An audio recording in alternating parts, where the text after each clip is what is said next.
pagpadayon ko sa akong sakit. Tears are also one way of praising the Lord. And tears are also one way of worshiping to the Lord. Amen?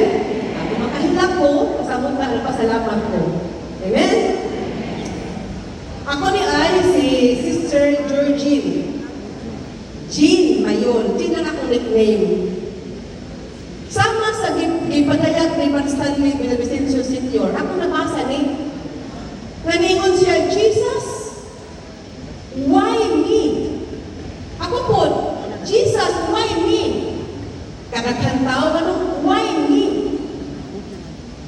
I am a sinner until now, still a sinner. But what Jesus responded to Brad Stanley, my son, you cannot appreciate the beauty of my mercy if you will not experience the misery of sin. Amen? So, dili ta makapadayag, dili ta maka-appreciate sa iyang kaluoy, kung ta makasasala. And the main reason why there is this devotion, nga dili atong devotion sa atong Diyos ng kaluoy, tungkol sa atong mga sala. Amen? Because in Isaiah he said, the greater the sinner, the greater they have the right to recourse to my mercy. Amen? Lord, makaya ba din ako? Ako na may usadaghan mo din ha? But Jesus again revealed in his diary, fear nothing, my child. I am with you. You have nothing on this. All is mine. Do what is within your power, and I will give what you lack. Buhat ka lang sa imong maabot, iwa man imuntan pananako at manasala ka, pero akong punan ang inyong kakulangan tungkol sa iyong pagsabi sa akong kaluoy. Amen? So, magsugod ni Kristo, magsugod na ko sa akong sugilanon.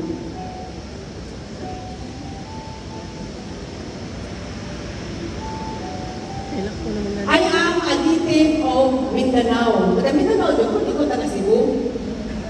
Cabanatuan City, Agusan del Norte. I have a twin sister, Yapungan Georgette. Georgine Mangko, Georgette siya. Kami ang kamagulangan na anak sa akong mama. But sad to say, we belong to a broken family. Nagbulag akong mama, ang papa, no, kami kakuin. Isip kamungwangan, nabinyo akong mama o kain, may sukod, kay bata pa man. They also blessed with 7 children, ikanoy bimin. Nakaluha po ang kamanguran. Growing up without a father is very difficult, may sukod. Akong mama, may isda na. Sa akong papa, may mga trabaho matarong. Doon ang manatarong eskwela. But God is good enough. Naningkamot. Gani na ipanahon, namingon akong mama. Ayaw sa mong eskwela ka na may mga manghod. But I also told to my twin, maningkamot lang na mahuman ko tag-college ko para watay mga bahandi na mababilin sa atong mama kay maning isda naman. Isda lagi ang bahandi may suon. Tuon man, God is really good because my mother is a daily communicant. Diha kuhang kusog sa akong mama. Kay dili gid ma, she will never miss a day without a mass. Kung among nang nakuha sa akong mga isuon. Pilang istorya, naningkamot. Paundawon ng eskwela, naningkamot o take of scholarship exam para lang malibre ang college. Nangita mi, so God is really good again because I was able to take the scholarship exam sa Mindanao State University, Marawi City, o pinagin sa grasya sa Diyos, full scholar for 4 years. Walay bayan ang ginikanan hantod na human. I graduated Bachelor of Science in Social Work. Papamagod na kong also graduated Bachelor of Science in Community Development. And my twin sister, she also graduated Bachelor of Science in Accountancy. Sa short na pagkaistorya, naa ang Diyos buhi. Kay di pa akong nag-eskwela, di ang eskwela ko na nagtanong ng anak. So di ay rason na nagtanong ng eskwela ka nung ka. Correct. Time fly fast. I came here in Cebu without a relative. But I have here an aunt, the sister of my mother, who helped us na mangitang trabaho sa Cebu, nanimbahan ko din ang probinsya. I work for many companies. Then, maminti magin ang tao. I got married for 31 years now, blessed with 2 children, a daughter and a son. One is a medical doctor now, and my son is a farmer. You know, my son ni Cristo, it's not very easy to stand in front of you here. But Jesus again reminded me, fear nothing, I am with you. My dedication of this devotion, Jesus devotion, start with my cancer. I was diagnosed with stage 2 breast cancer 2009. But refusing of a chemotherapy, radiation, and other synthetic drug made my cancer I stage 4 and malignant cancer. Wala siya na po. My doctor told me that you have to undergo an operation. I undergone a mastectomy, an operation of the removal of my left breast. After the operation, I was referred to an oncologist for a chemotherapy. Dito na ko kay Zoon nga maraming ko, wa na ko nagtugkad sa akong gitindugan, wa na ko naglingkod sa akong giningkuran. When we are referred by an oncologist, he told me, delikado naman ang iyong sitwasyon, ma'am, because it's an invasive type of carcinoma. And he explained to us, aggressive type of carcinoma. Sige lang, ma'am, maayo na lang, abot ang 1 year, undergo niya po tag chemotherapy for 12 sessions. Kaya tungkol kay malignan naman, itagaan ko targeted chemotherapy, isog na type sa chemo. 19,000 per sessions for 12 sessions. That is almost 2 million. After the chemotherapy, he advised us to have a radiation for 30 sessions, 16,000 per session. When I asked my oncologist, Doc, kung ako buhaton ng treatment, there is na assurance nga maulian ako. And my doctor told me, no assurance, para lang paprolong sa imong kinabuhi. Inday biya. Sa pagkatinulay, taas na ang 1 year nimo. At that very moment, my son, samtang kami sa Perpetual Hospital Cancer Department, wala akong kasabot sa akong dibati. Sugo ba ka siya? So pagkawas na ko gikan sa clinic, ang clinic sa akong oncologist na sa 8th floor sa Perpetual Socor. I was about to jump para mahuman. But somebody stopped me, and I believe that is Jesus himself. I don't know who his divine mercy is. I have no idea about divine mercy, but I believe that there is God. Na ibigugong na ko na mo ang because di ko gusto nga mapituhan ang akong mga anak. And that very moment, my son, I told to myself, God has a mission for me to do. perpetual succor. While traveling home, I prayed. I don't know how to pray the chaplet. I just prayed a simple prayer. Lord, lead me where I to go now. Jesus answered me, can you go to Adoration Convent at E.S. Fortuna, Mandawi, a pink sister who always prayed for us there. From the clinic, I go directly to Adoration Convent in E.S. Fortuna, where the Blessed Sacrament was exposed. Saglit na trabaho man akong bana as a farman. Nagpa-drop ko niya dito, and then from very entrance of the chapel, I kneel going to the Blessed Sacrament. At the middle of the chapel, wala na nilihok ang akong tiil na nagluhod. Dili na makakot sa Blessed Sacrament, walang na-stack up. At the middle of the chapel, I saw two lights, the blood and the wine, the blood and the water. Wakong kabalo kung saan siya masiga, basta dito ni Padong sa akong operasyon.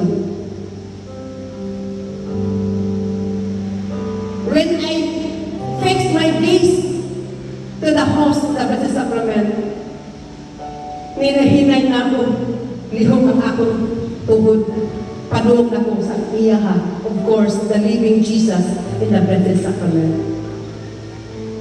Pag-abot na ko sa tubangan niya, the only word that I heard, you are healed.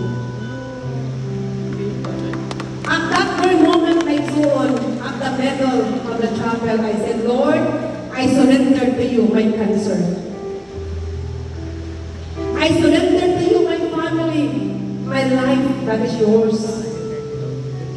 I will never go chemotherapy, Lord. Radiation and illness and taken drugs. If you want me to die, I surrender to you my life. At that very moment, my soul, I feel something in my body. Kainit sa kulangwas, hindi yung na ko magwanta sa kainit. And I believe and trust that that was the blood and the water which was poured from the merciful heart of Jesus came into my body.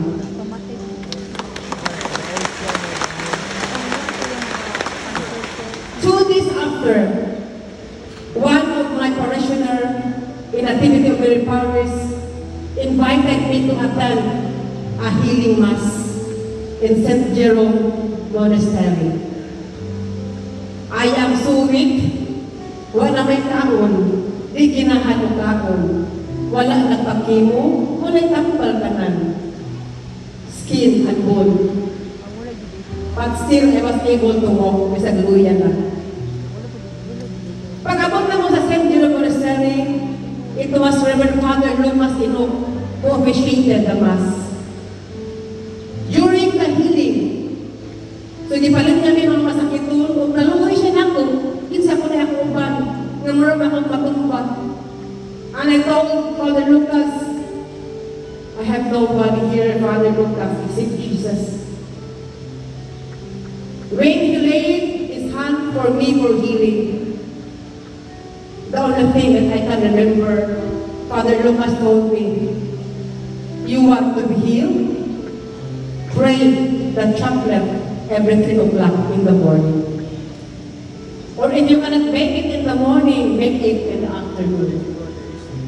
Father, I don't know how to pray the chaplet. Google it, search it in the internet. Good enough, pag-abot sa balay.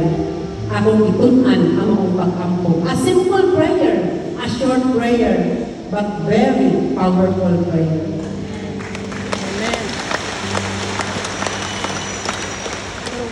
This is my companion during my bedridden. Nobody cares for me because ako mga anak ng eskwela, hindi ko gusto ang silang manistorbo. But when I read the promise of Jesus in the diary,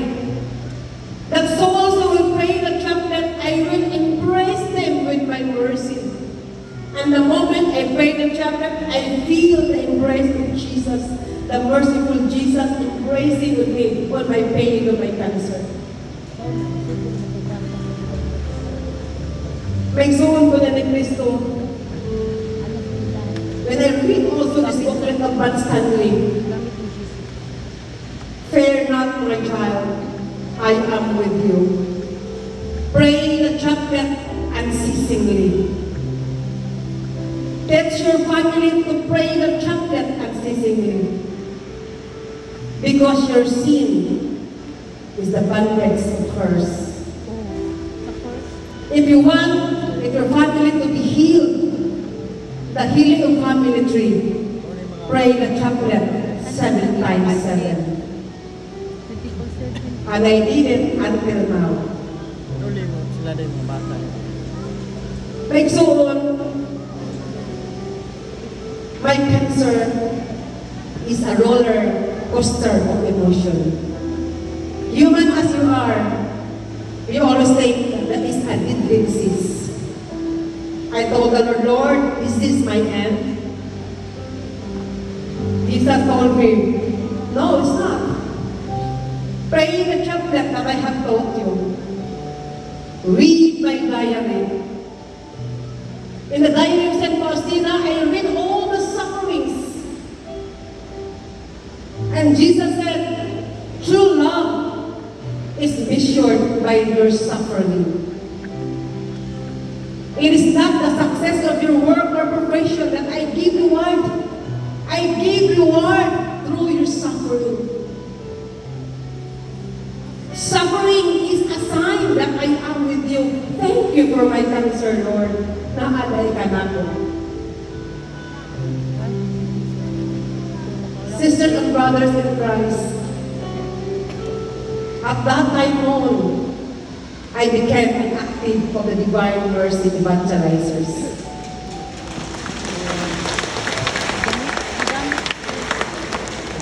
During my cancer, I stayed always in the Blessed Sacrament. I talked to Jesus. I beg for Jesus. I long for Jesus. Naging ako Ginoo. Wa ako natagbaw sa Divine Mercy. I joined LM community, a charismatic community. Sayaw-sayaw, natakanta, ampo. Wa pa siya ko natagbaw, I joined the Handmaid of the Lord. My soul, after my cancer, because the Lord said in St. Faustina diary, be careful, my child.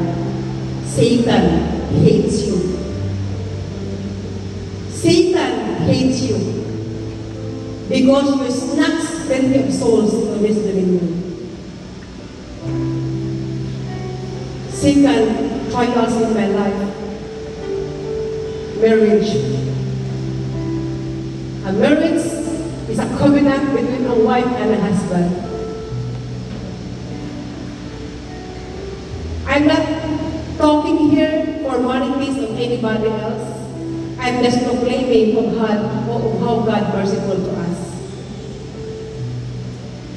I accept that being a wife that has cancer, we cannot give what our husband needs.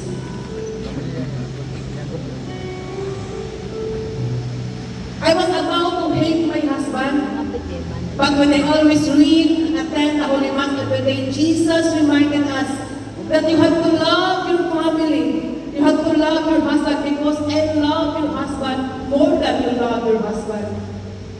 I only hate his sin. Time I pass, akong nasinati, ako sa kaasawa, nga diliyon ta makita at angay makita. Diliyon ta angay mag-feel sa asawa nga niya sakit, nga sa akong nakita, diha sa akong bana. But again, I was reading the diary, Jesus told me, you are not alone, my child. I am with you. Just go with a mission nga akong ipabuhat mo. At that time on my soul, I learned to love more my husband. Kung saan ako siya, pag-ibugmas akong pagminyo, i-multiply sa Diyos. Because nobody can separate what God binds together. O dihala ko, nakita ang naigsuon that God really loves us.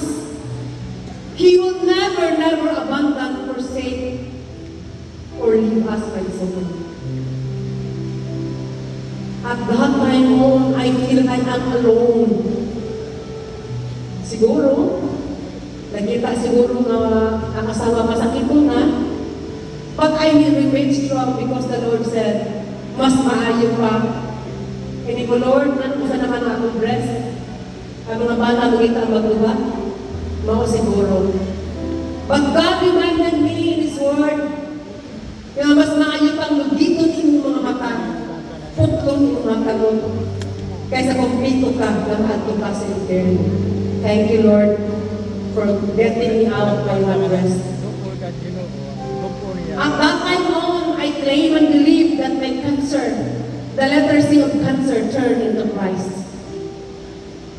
The deadly disease, the cancer, now turned into Christ, the letter C.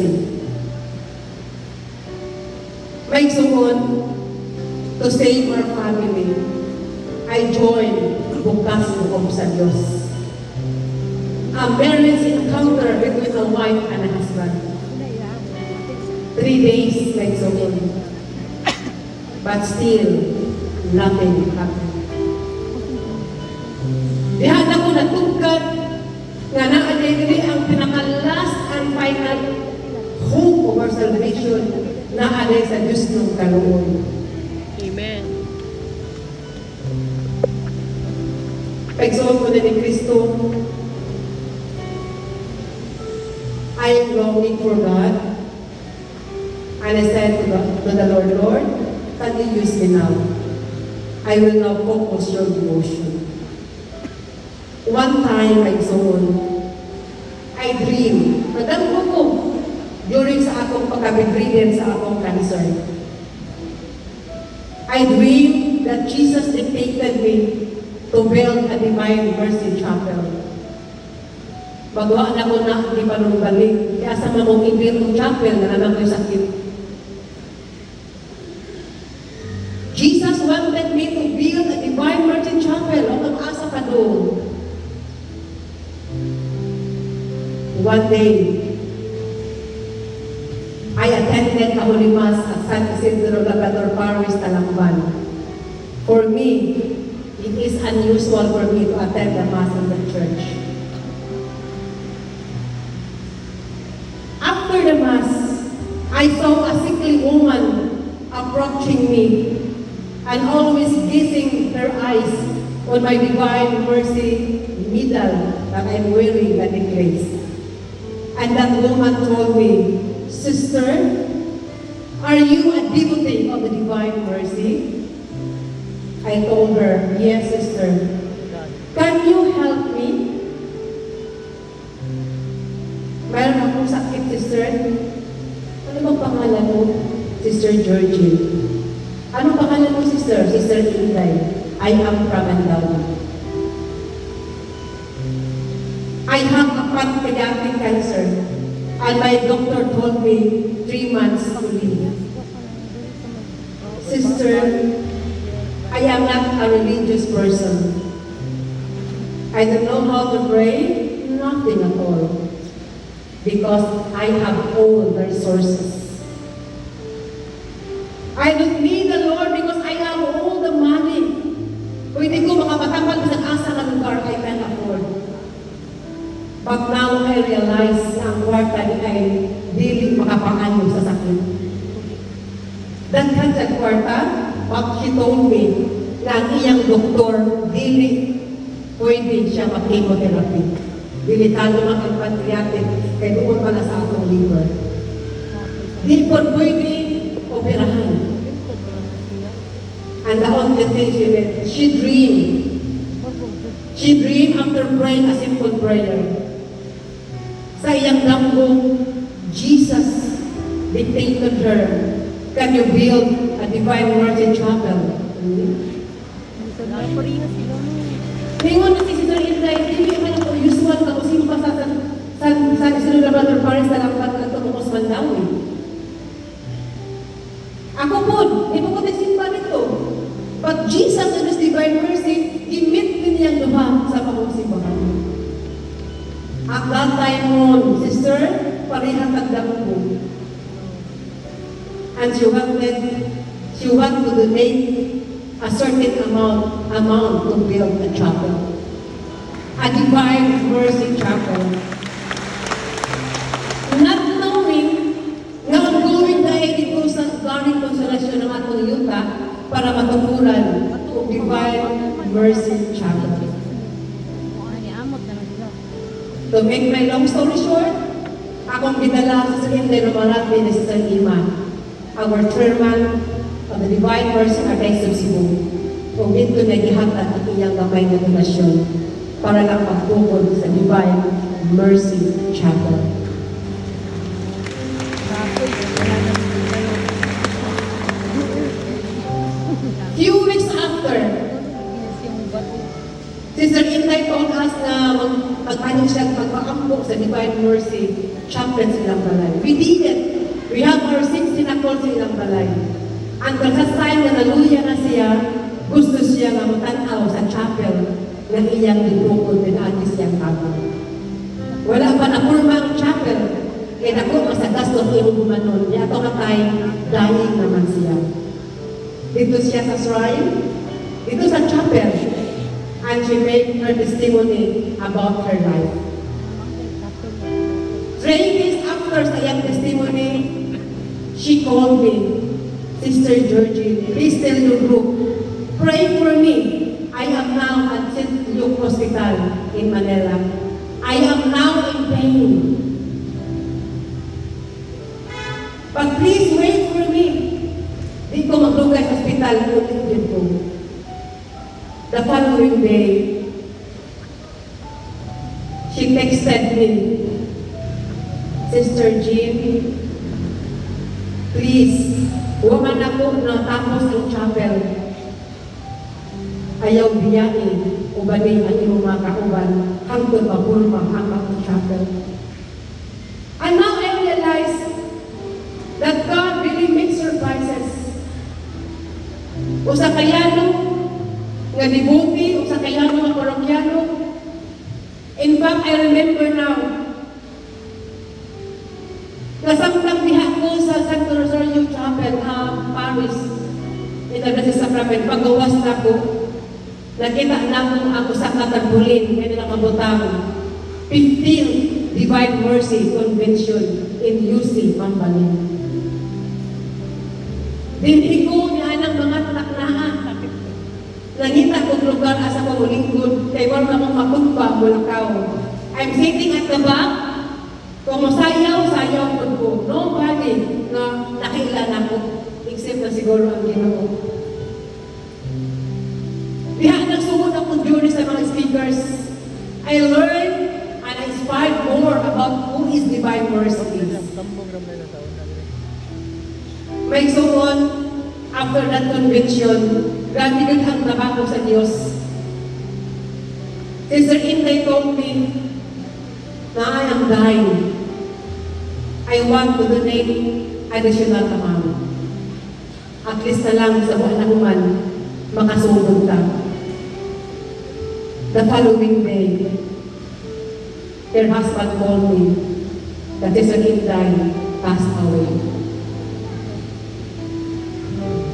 May suon na ka-realize na kung ang Diyos na ipabuhat na ito, ako nang i-focus na itong pagalingon. Because in Isaiah 1:5-8, kung nabalaka ka, nawa kay kwarta, mabalaka ka sa iyong problema, the Lord assured us, I desire to ask me much. Diary 1:5-8, gusto ko nga mayo mo na kong dako. Very much. Because if you ask me a little, I will be sad. And asking for God is not only for monetary purposes, not only for material things, but asking Him to increase our mercy, to increase our faith in His mercy, and to increase our trust in His mercy. Maigsoon ko din ni Kristo, after that marriage encounter, I now focusing on the Divine Mercy devotion. Busy na, because God said, I demand you. That is a demand. Jesus demanded us. This is a vision, no request. I demand you to bring souls to me. It is your mission. I demand you to do the works of mercy. And that is our work now, my son. Kaya bisag kapila pa ka mag-evangelize, kapila pa ka mag-proclaim sa kaluoy sa Ginoo kung walay buhat. Faith has to avail in the eyes of the Lord. Buhat din sa kaluoy. Kita ko diha o slides. During COVID, ang mga tao na sa balay, natulog kay hatulog patakdan. One time, that is April 20, 2020. Diyan natulog ko, 3 o'clock in the afternoon, I pray the chaplet of the Divine Mercy. After praying the chaplet, Jesus and the Holy Spirit, I hear the voice, ayaw katulog kay. Kinsa naman ay mulihog sa akong kalungkot ko mga tulog kong tanan. Don't be afraid of the virus. I am more than the virus. Be the virus of my mercy. Alam tayo mga maigsoon, ang aming kitrabaho, tibuok man daw nila Cebu, nangita ng mga tao na walay mga kahon, itagaan ng magpa-clutch. And that is the fulfillment of the work of mercy. Time fly fast, like so on. Evangelization. There is a lot of experience of the evangelization. And what are those evangelization? Enthronement. Home enthronement. Chapel enthronement.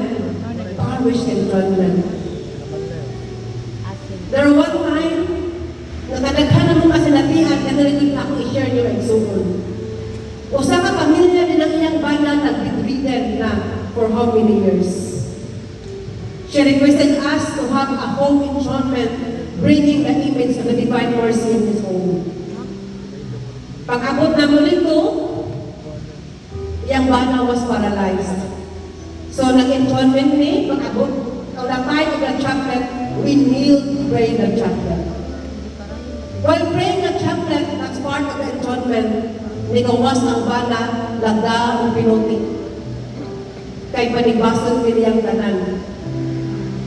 Good enough, because the moment of enthronement, we always try our best to receive the sacrament of reconciliation or the sacrament of confession. Human as you are, nagtalikod mi sa mga bana ng daan pinuti kay puklon ang mga ulo. What we did, we pray the chaplet and chanting. We pray the chaplet and chanting like so on. Eternal Father, sa pagkatigulo, I offer you the body and blood, soul and divinity of your dearly beloved Son, our Lord Jesus Christ. And that Satan, nagigamit ang mga bana may soul, what yun yung Huwag ginagawa ang chanting of the Divine Mercy, and that is the power of the Divine Mercy chapter. Kaya ba lang mo tayo na itago?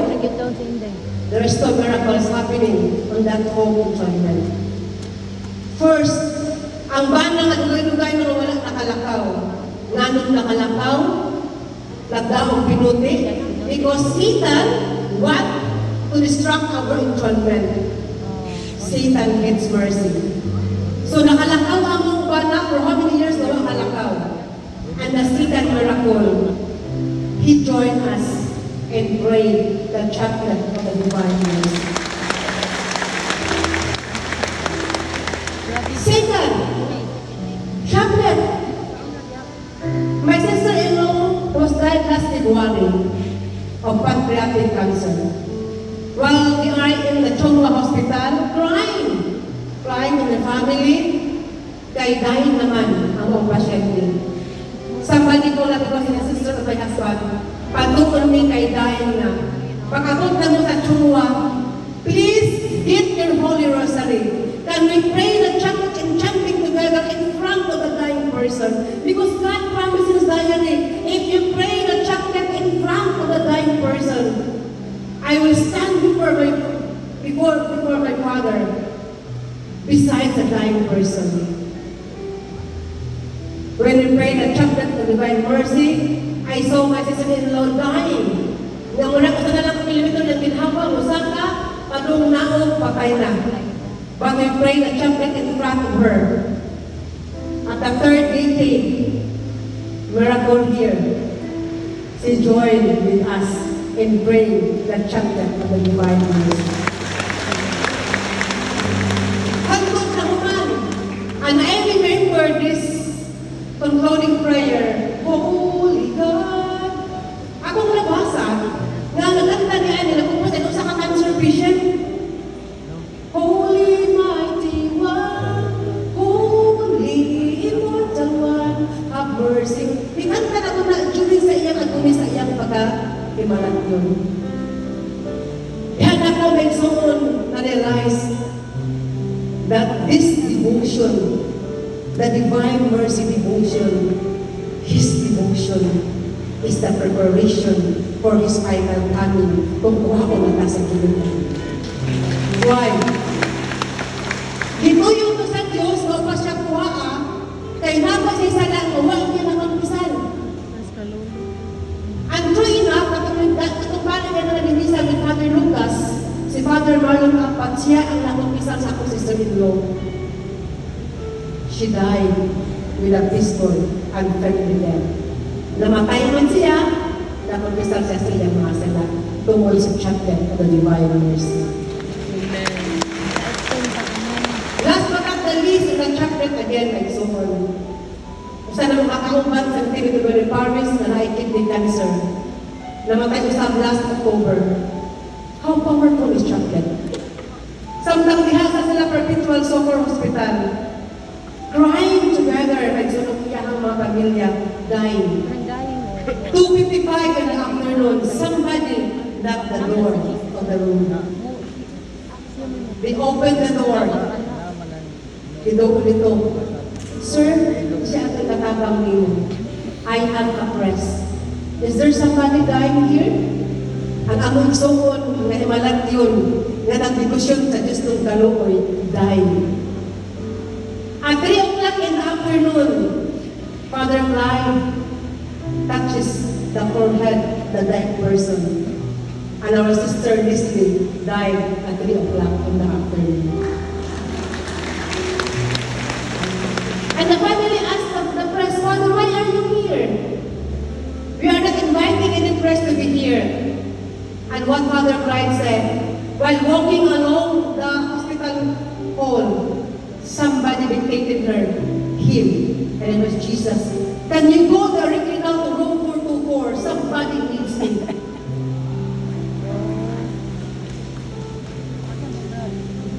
Our sister, Jesus, through Father Clive, touches her forehead, died at the hour of faith.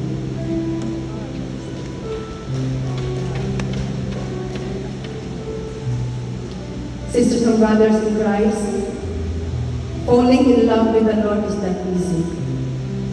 Falling in love with the Holy Eucharist is not easy. Serving the Lord is not easy. Atong kontra, atong pamilya.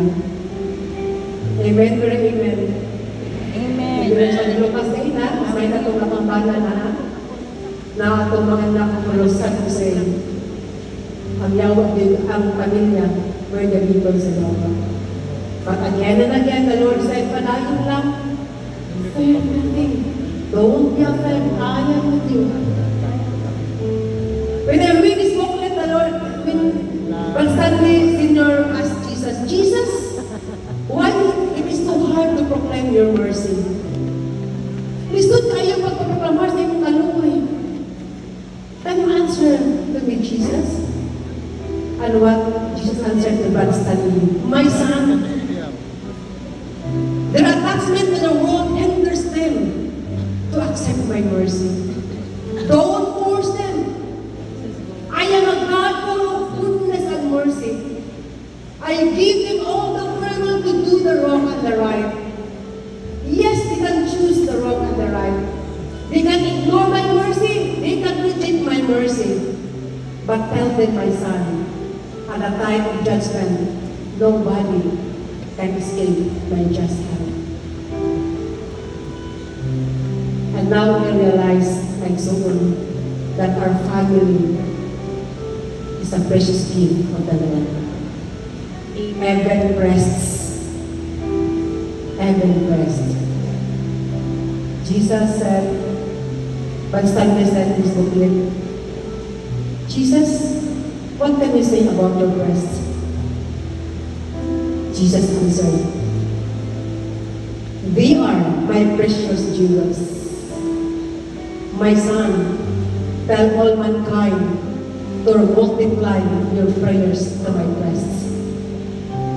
They are my precious jewels, although some of them bleeds my heart. Because in his diary, tataw kay Megsugon, that Jesus, in his message to St. Faustina, that breast must receive my mercy. Breast must tell all souls about my infinite mercy. That breast must recommend my mercy to sinners as their last hope of salvation. Breast, you will say, longer the confession roams, refreshes my heart. Ang pangit na magdugay sa kumpisanan, makapagupay sa akong kasing-kasing. But sad to say, gamay na lang ang pangit na magdugay sa kumpisanan. Pag-example na ni Cristo again, serving the Lord is not easy.